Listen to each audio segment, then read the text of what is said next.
Sabres head coach Lindy Ruff, as always on Tuesdays at 8. Morning, Lindy. Thanks for joining. Morning, gentlemen. How are you? We are pretty good. The win on Sunday in Winnipeg, tough place to play. It was only the 6th regulation home loss of the season for Winnipeg. You got some good goaltending. How'd you feel about the most recent win? Yeah, when you look at that, us playing back-to-back and going into a building that, Winnipeg has pretty well dominated teams. Our goalie made some great saves in that first 40 minutes, and then I thought we played a heck of a third period. We got kind of control the puck, and we made some good offensive plays. We had a real big kill late. The desperation in that kill that led to the shorthanded goal by Tuck got us a win. I thought, again, we lost another player during the game with Greenway, and we were shorthanded, but found a way to win, and at the end of the day, it was a good win for our club. Yeah, so Greenway goes down there. Noticing some things that you maybe been experimenting with recently. Him playing a little bit at center, is that something you'd been interested in seeing out there on the ice? Yeah, it's something we want to look at. We want to look at from game to game, and then during the game sometimes, if you took a big man like that in the middle, I'd liken that to some of the big men in the game, from a Jordan Staal to you name it, that can read the play and be really hard to defend against down low. So it's something that he's played before. He played in college, and he likes playing. So we're taking a look at that for sure. Is that something where you'll kind of know player by player? I'm sure you'll go to them and ask or have a conversation first with who has played center maybe in the past, or maybe who you kind of have an idea of someone that would be able to do it and not just be completely have it feeling unnatural? Oh, no, for sure. It's something that really a player has usually played. Not an easy position to stick anybody in, but it's a conversation with Greenway that I've had earlier in the year. It's something that he's comfortable with. I think if you look at with Kulik and Norris not in the lineup, a little bit short down the middle. So it was an opportunity to take a look at him in that position. But it's not a position where you're going to take a right winger that hasn't played any center in the past and try to stick him in that position. It's got to be something that they're comfortable with and something that you think that they can add some value to. Lindy, Ryan McLeod coming off of a 4-point game over the weekend and really kind of coming into his own this year. Career highs in goals, assists, points, in time on ice. To you, what has been the biggest driver of his game this year and his emergence? I think the biggest driver really is his skating. He's an elite skater. And I think the bigger opportunity, I think Edmonton playing in behind some guys maybe limited him in some roles. Understandably so when you're playing behind McDavid and Nugent Hopkins. Pretty strong crew down the middle there. So coming here and added responsibility, added ice time.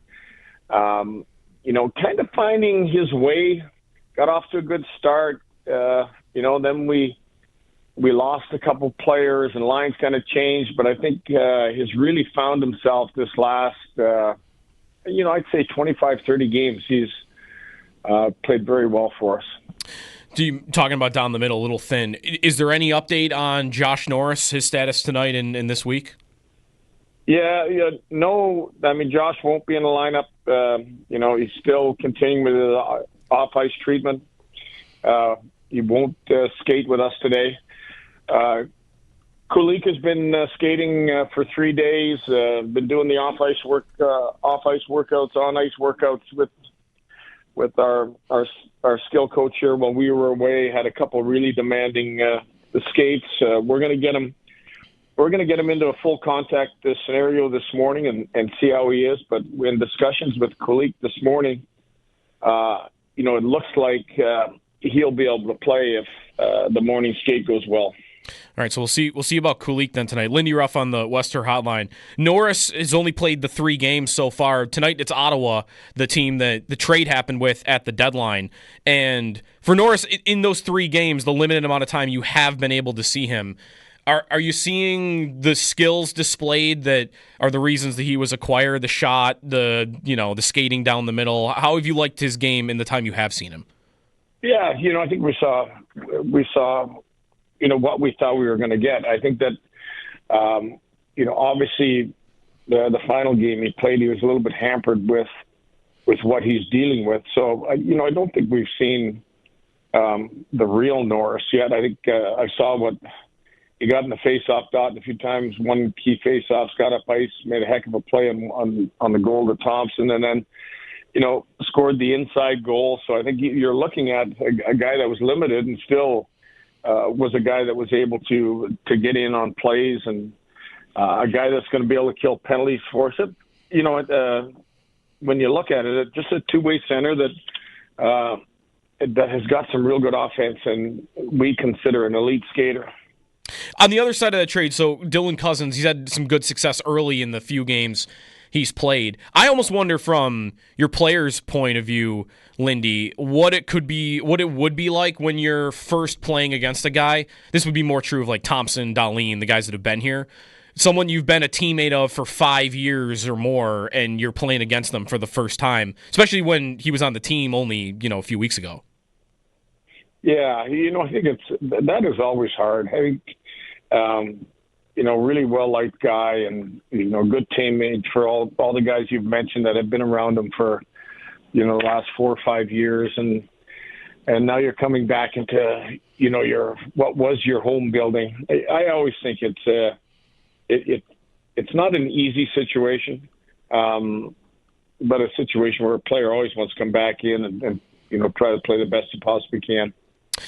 Over the weekend, Lindy, you mentioned in postgame, Jack Quinn missed the 1 game due to not missing a morning meeting. His season, just on the overall, if you want to speak on that as well, but kind of his play, the production hasn't been there offensively. He's had this injury history. I think a lot of fans are wondering just kind of where he's at as a player, because he is still so young, and then you throw this on top of it with, missing a game because of that. Just where do you feel like Quinn is overall in his progression as a young player? We're looking at a guy that you've just mentioned is very young. Got off to a slow start. There wasn't a lot of production. I thought he did a lot of good work when he was out of the lineup, and I think we saw the work he put in while he was out of the lineup paid some big benefits for him. When he got back in, I really liked him on the power play. Obviously the 5-on-5 production hasn't been there. I thought he gave us a solid game in Winnipeg. So when you look at it, he missed the game in Minnesota. He missed the game because he missed our meeting. He missed the morning meeting. And throughout my career as a coach, probably every team I've coached and every year I've coached, somebody has missed a game. The rule is if you miss a meeting because you slept in or whatever happens, you're not going to play. But I think every year and every team I've had 1 or 2 guys that, will miss a meeting. Lindy Ruff with us on the Western Hotline. So it's Ottawa tonight. Not to move ahead too far, but we won't speak to you before Sunday, Lindy. So Ovechkin is going through his goal chase. He's almost certainly not going to be at the number by the time you play him on Sunday. It's only 2 games in between. I've wondered, though, for you, what a coach that be put in a spot where he scores that goal and there's reason to think it should be challenged. If you've thought about what you would do in that spot, or maybe not even, it's not even a question of what you would do, just it's an awkward position, right? Oh man, where your guys' minds are at. That's an interesting thought, really. You're just treating it like any other goal. I think that. But let's go a step further and put that in the referee's pocket too, or right. Put it in the league's looking at it at the same time. Challenging for offsides. Yeah. Challenging for offside, or let's say you're going to challenge for goalie interference on the player, or maybe the puck touched the mesh, or it was a hand pass that was, 15 seconds earlier in the zone. You have to treat that goal as a coach. You're treating it like any other play. And, there's a lot of weight. I mean, obviously there's a lot of weight riding on that situation. And, let's just first talk about what a year the guy has had. I know. I don't know if anybody could have predicted that, or anybody could have predicted, but he's one hell of an athlete that's closing in on one hell of an accomplishment. And I just hope I'm not part of what you guys just described. I think he would need back-to-back hat tricks, I think, to put you in that spot. But sure. Yeah, we'll see. I think the league actually, the reason I was bringing this up, the league, I think Colin Campbell made some comments about the same thing as what you said. They have to treat it like any other goal. They hope it doesn't happen, that it's especially a lengthy review. You want to get the celebration rolling wherever. To close, I guess, on that, though, because we've asked you about Crosby a little bit earlier in the season. It almost is incredible, Lindy, that these two at 38, 39, right? Crosby's first in the league in 5-on-5 points, and Ovechkin's on a 50-goal pace. They're not slowing down, even though they're almost 40. I think it's an incredible lesson or an example for any young player. You can use it with any of our young players about the level of conditioning that these guys have at their age. Where they came from and how they got to that level and how they've been able to progress. I think if you dealt with Sydney's game, and, there was a great article that Sydney, I had read about how he had to kind of change his game and how goal scoring had kind of changed, and he had to get around the net more, and he had to, tip more and more second opportunities. And I think that is kind of what the great players do. They understand, kind of where the game is at and where the scoring is at and how you're going to score. And, I think in Sydney's case, he can score in a lot of ways.